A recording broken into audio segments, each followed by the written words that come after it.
Hi, and welcome to another episode of Hot Takes with me, the Silver Fox. Unbelievably hard as it is to imagine, Nicola Sturgeon is moaning again. I know, weird, right? Anyway, this time she's saying that Independence for Scotland is the only way to tackle poverty in Scotland. And let's face it, that is something she is an expert on. She's caused most of that poverty. But she would rather spend the £20 million war chest she's amassed to continue the fight for independence, rather than use it to help hard-pressed families. And that's not surprising. She knows nothing about families. She's a 52-year-old childless woman in a marriage of convenience and is now currently looking to adopt a child, presumably to soften her image and make her look more motherly and human. But she's a psychopath and should have nothing to do with children, especially given her policies and her complete lack of safeguarding. She wants to actually harm children with what she's doing. So let's hope that any board that's looking into her sees her for what she is, an absolute danger for children who must never, ever be given one. But let's look at this article to see what's going on in Scotland with Nicola Sturgeon's bid and why she thinks independence is more important than helping people. So Nicola Sturgeon moans that independence is fundamental to tackling poverty amid a cost of living crisis as she resists Tory demands to use the £20 million referendum test to help families, businesses and the NHS. Nicola Sturgeon claims Scottish independence is fundamental. She insists her drive to break up the UK is not a distraction from other issues, but she lies all the time. The SNP leader is under pressure to reallocate her £20 million and calls for the money to go to public services in the wake of a Supreme Court ruling. But that goes against every scintilla of her being. She has no investment in the future. Nothing she does will affect anyone she knows. Nicola Sturgeon today claims Scottish independence was fundamental to tackling poverty, the poverty they've caused, as families face the brutal cost of living crisis. The SNP leader insisted her drive to break up the United Kingdom was not a distraction from issues such as helping the poorest. But she's not helping the poorest. She is concentrating completely and totally on independence. And by independence, she means independence from England, not an independent Scotland.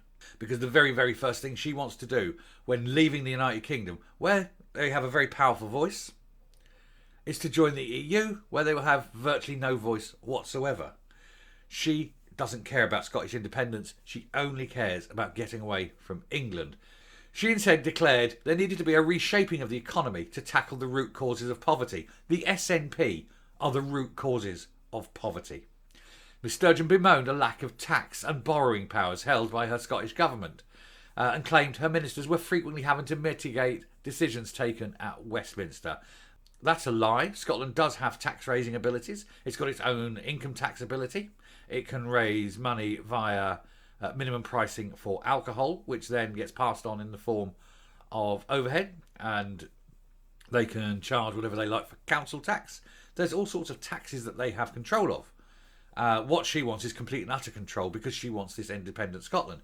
The very first thing the very first thing that would happen if Scotland went independent tomorrow is complete bankruptcy, because the world banks would look at Scotland and go, no, they're bankrupt, they haven't got a penny.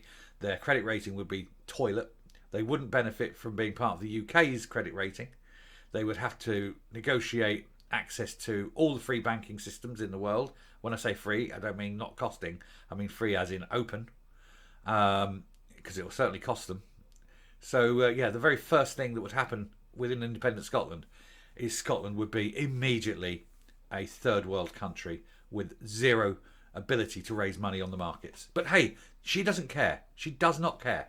But the Scottish First Minister has come under fire for pushing ahead with her independence campaign. In the wake of this week's Supreme Court ruling, she must get Westminster's approval before holding an independence vote. To do otherwise could be seen by some as treason. And I'd love her to do it. And I'd love her to be prosecuted for treason. And I'd love to see her get 30 years.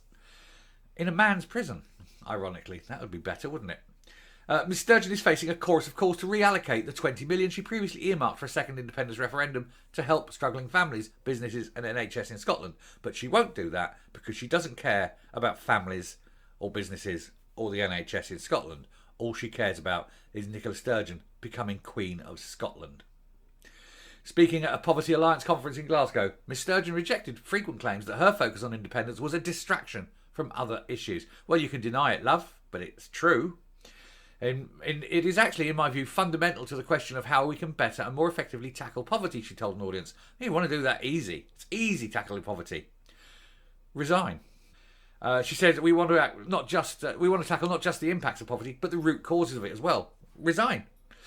The First Minister highlighted how the Scottish Government's budget had been eroded quite substantially by rocketing inflation this year, which she calculated to be a £1.7 billion hit to Edinburgh's spending ability. You think that's a hit, love?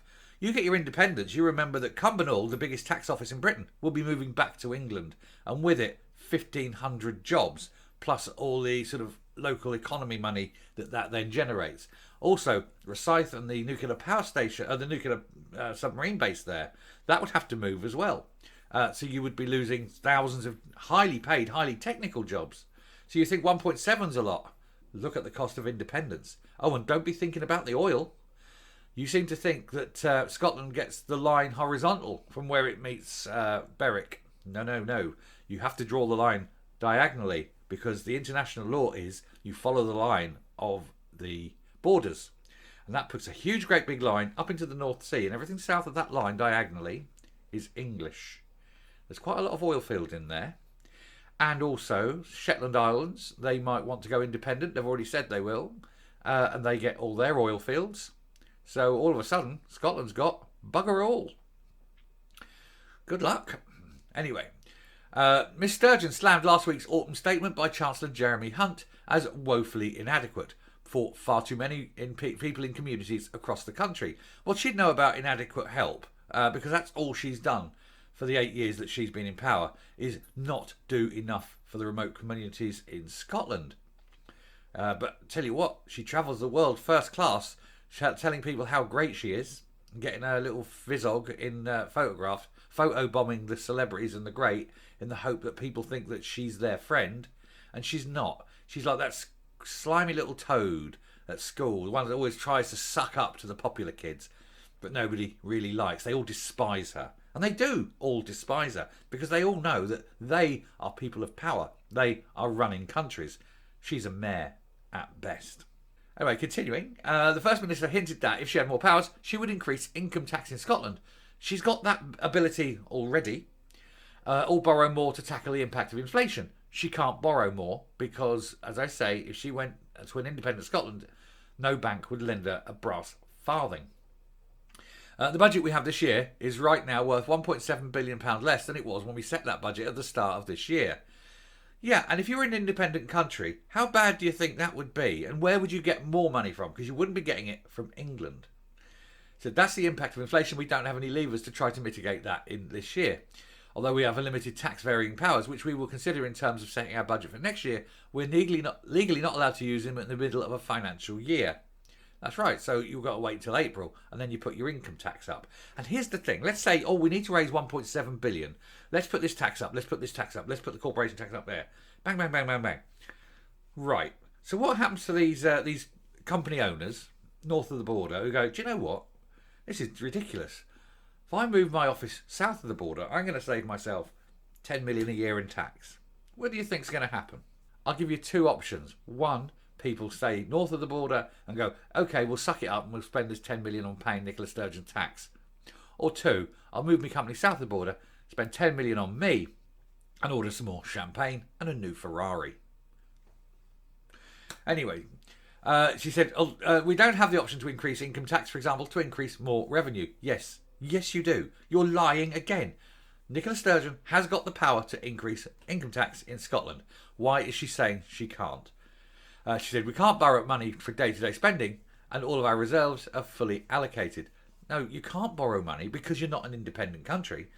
But Britain can borrow money, and Britain does borrow money, and it gives an awful lot of that money to Scotland. The Barnett formula spends more money on Scottish people than any other people in Britain. And if you're saying that's not enough, maybe we should have a look at the Barnett formula and say, do you know what? Let's be equal here. Let's spend the same amount of money on everybody and see how that goes. But as for the lies about you can't raise income tax, well, they're just lies.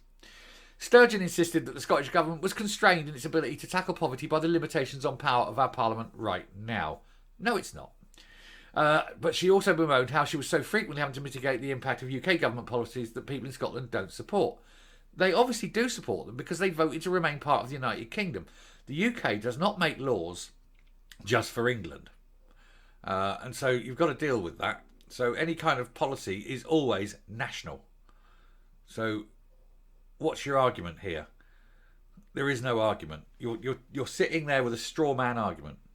The SNP leader cited an £87 million annual spend on ensuring the bedroom tax, a reduction in housing benefits for bedrooms left spare by those living in council houses, doesn't impact anybody in Scotland.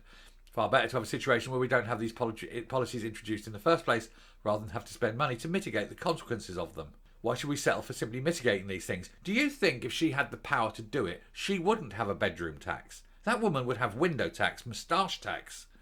She would have straight people tax. She would have men tax.